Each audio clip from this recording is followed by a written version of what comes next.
analysis videos are overvalued.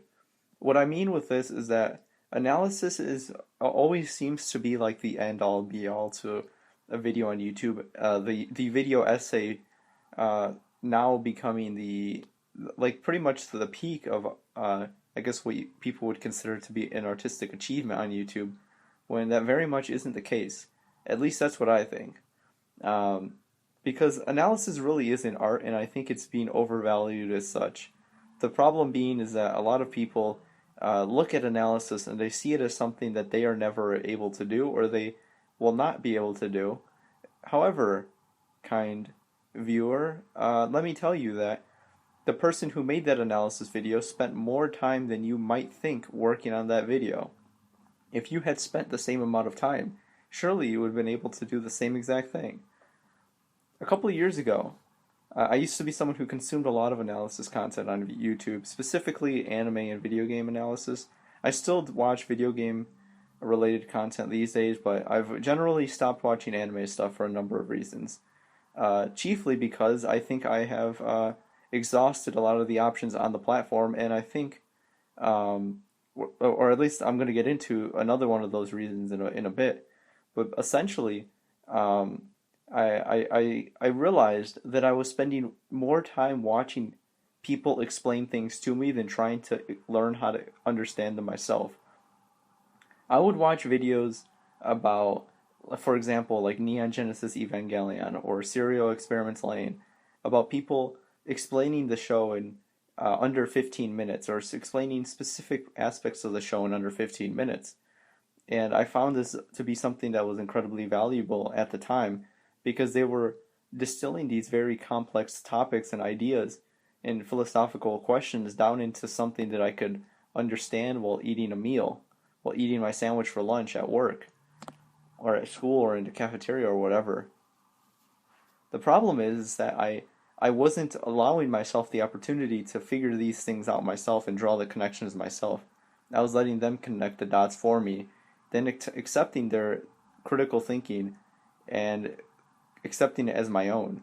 I wasn't the one thinking. I was the one um, being fed this information. So as I started to to think more critically about myself and to reflect upon my life and start to make changes about it during my early years of university, I started to realize this, and I saw that I was spending more time watching analysis than actually watching the show itself or playing the game itself. I couldn't tell you how many times I've seen the same video about a game, I don't know, like Final Fantasy VII or something, or a TV show like Neon Genesis Evangelion. I've only seen Evangelion once, but I've watched countless videos about it over the years.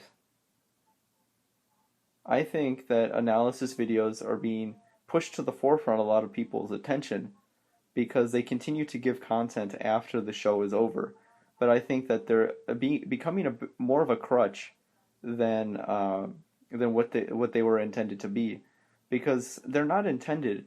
The creator making them, they're not intending this to be a replacement for the show, but for a lot of people, analysis content is becoming a replacement for the show because they might understand the show to some degree, but they know that they'll have that analysis video to fall back on once they finish watching it. So they don't really have an incentive to figure it out themselves. Back before the internet and before people were connected in communities, there was more of an incentive to try to understand art yourself because outside of a few friends in a small circle of people, if you even were fortunate to have that, then you basically were left up to your own devices and you really didn't have any metric for knowing if you were correct or not, other than the so-called objective reviewers who are writing for magazines or whatever, or if you were subscribed to like a subculture zine or something, then I guess that was the case. But even then, those people were no different than you, other than the fact that they were writing a column in a zine or whatever. But back in those days, there was more of a do-it-yourself type of thing in terms of understanding art, and I think that's the way art should be.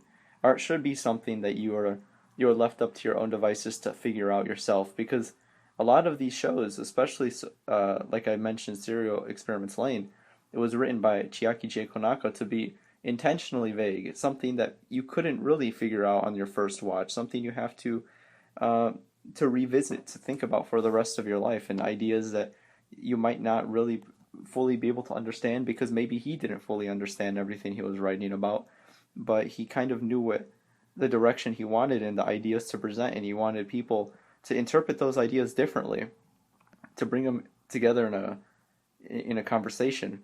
It's interesting with Lane specifically since it was a show about the internet, and the internet is supposed to facilitate a place for larger discussions between people bringing their ideas to the table. But what it ends up being is that I guess like perhaps 1% of the population is actually bringing ideas to the table, and the rest of the people are sitting around them, and sort of being spoon fed these ideas, and then they'll later turn around and spoon feed those ideas around to each other. I mean, this it isn't to say that there are an infinite amount of uh, I guess interpretations of a piece of art that you might have the same interpretation as someone else. But I think analysis videos are supposed to be the beginning. They're supposed to be the beginning, and they're supposed to give you tools to understand art yourself, and then eventually you will no longer need those analysis videos because you will be someone who can make those videos yourself. The reason I stopped watching anime analysis videos, because like I said, I felt like I had exhausted the content, but also because I felt like I was being held back in some way by not being the person out there on the front lines, retrieving the information from the magazines and the websites, translating stuff from Japanese, um, because instead of doing that, I was just watching the videos. I wasn't actually watching the shows.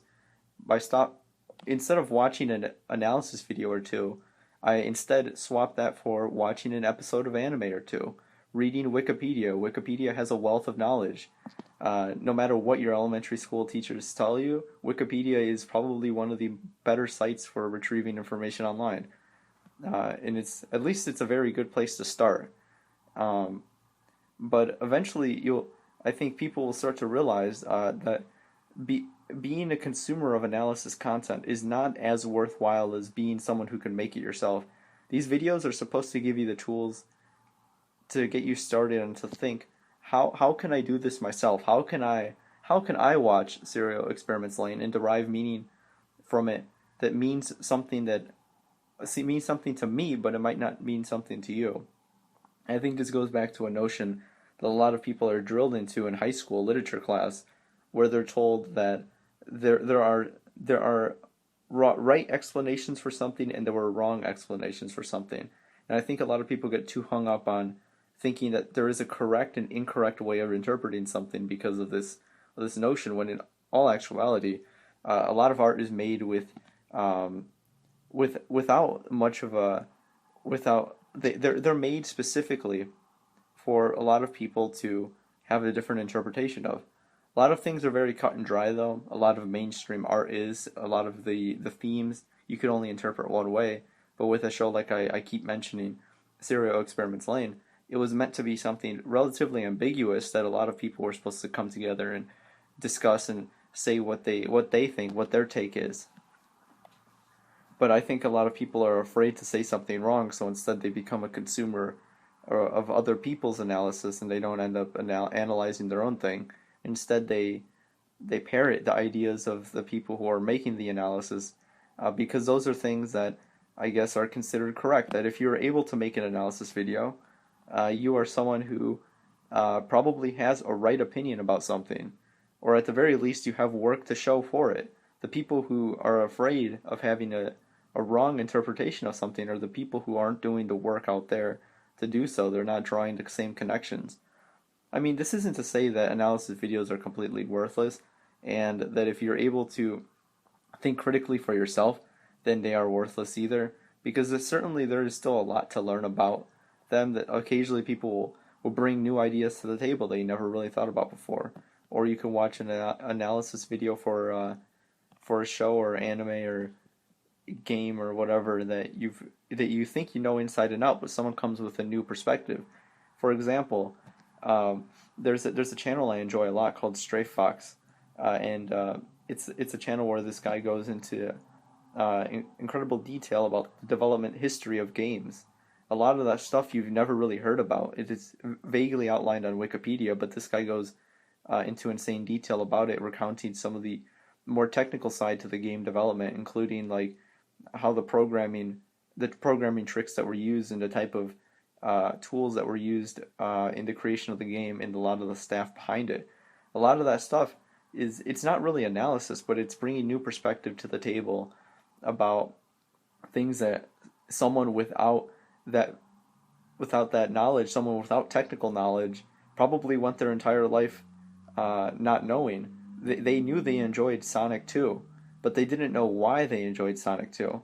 But then perhaps listening to the different background and development history of the game, they might gain a deeper understanding of it.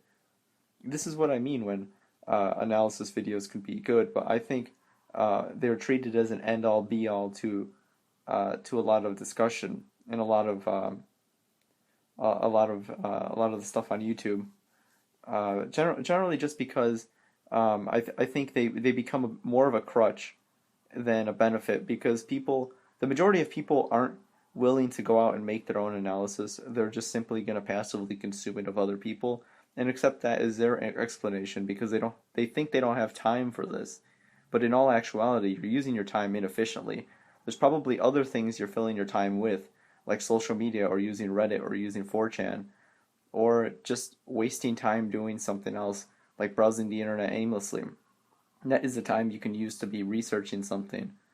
That isn't to say you should always be researching or always thinking critically, but I just think that that the first step is learning to optimize your time, and then you will realize you do have time to start to think critically about the things that you're watching, and you realize that the things you've learned from watching these analysis videos over the year were not simply teaching you what the heck Anno had to say about Evangelion, or what his intentions were when making the show, but realizing that the tools were already given to you by watching those videos. You understand how these people think and how they go about analysis. And using those tools, you will be able to make your own analysis. Whether you publish it or not, you'll be someone who is able to think critically about what you're doing and what you're watching, and be a better all-around consumer because of it. So I guess analysis videos aren't worthless, but you probably shouldn't spend so much time watching them.